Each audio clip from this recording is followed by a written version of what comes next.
السلام عليكم ورحمة الله وبركاته، اللهم صل وسلم وبارك على سيدنا محمد وعلى آله وصحبه أجمعين. اللهم لك الحمد يا ربي كما ينبغي لجلال وجهك وعظيم سلطانك. نورتوني وشرفتوني في قناتي حكاية من كل بيت. وقبل ما نبدأ فيديو النهاردة بدعوكم للاشتراك في القناة وفعلوا زر الجرس على الكل عشان يوصل لكم كل جديد. الشاب اللي انتوا شايفينه قدامكم ده يا جماعة اسمه صهيب. صهيب عنده 20 سنة. غدر الصحاب يعمل أكتر من كده. صحابه دعوه قالوا له اتصلوا بيه بالليل وقالوا له تعالَ نشرب يعني إيه فنجان قهوة مع بعض. باين إنه صهيب يا جماعة أولًا مش مصري، صهيب مش مصري. تاني حاجة أصحابه هو لبّى الدعوة وقال لهم حاضر ماشي أنا خلاص جاي لكم في الطريق وكده.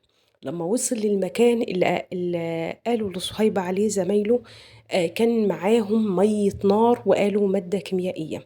للأسف الشديد زي ما أنتم شايفينه يا جماعة رموا على وشه مَيّة النار، مما أدّى شايفين وشه عمل إزاي، وقعد يتخبّط في الأرض من أعوذ بالله يا جماعة، أعوذ بالله، مَيّة نار، يعني حاجة بشعة، جريمة بشعة بكل المقاييس، انعدم من قلوبهم الرحمة والإنسانية وكل مشاعر اللي تقدروا تقولوا عليها في الدنيا، انعدم ضميرهم.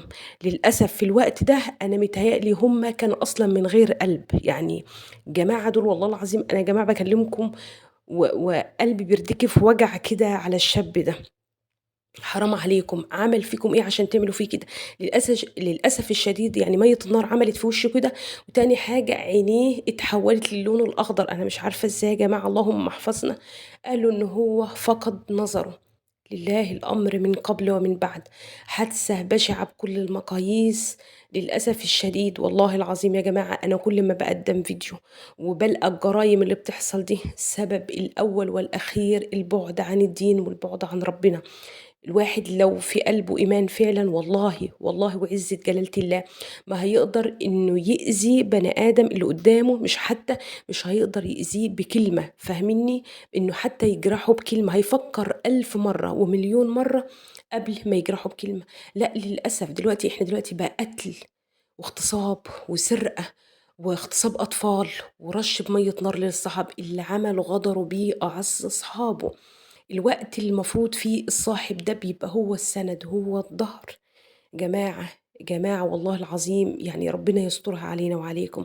صهيب ضحية غدر الصحاب. صهيب عنده 20 سنة. مستقبله راح في غمضة عين. ربنا يتولاه برحمته. وربنا يا رب قادر على كل شيء وقادر يرفع عنه. ربنا يشفيه. ربنا يشفيه يا رب العالمين.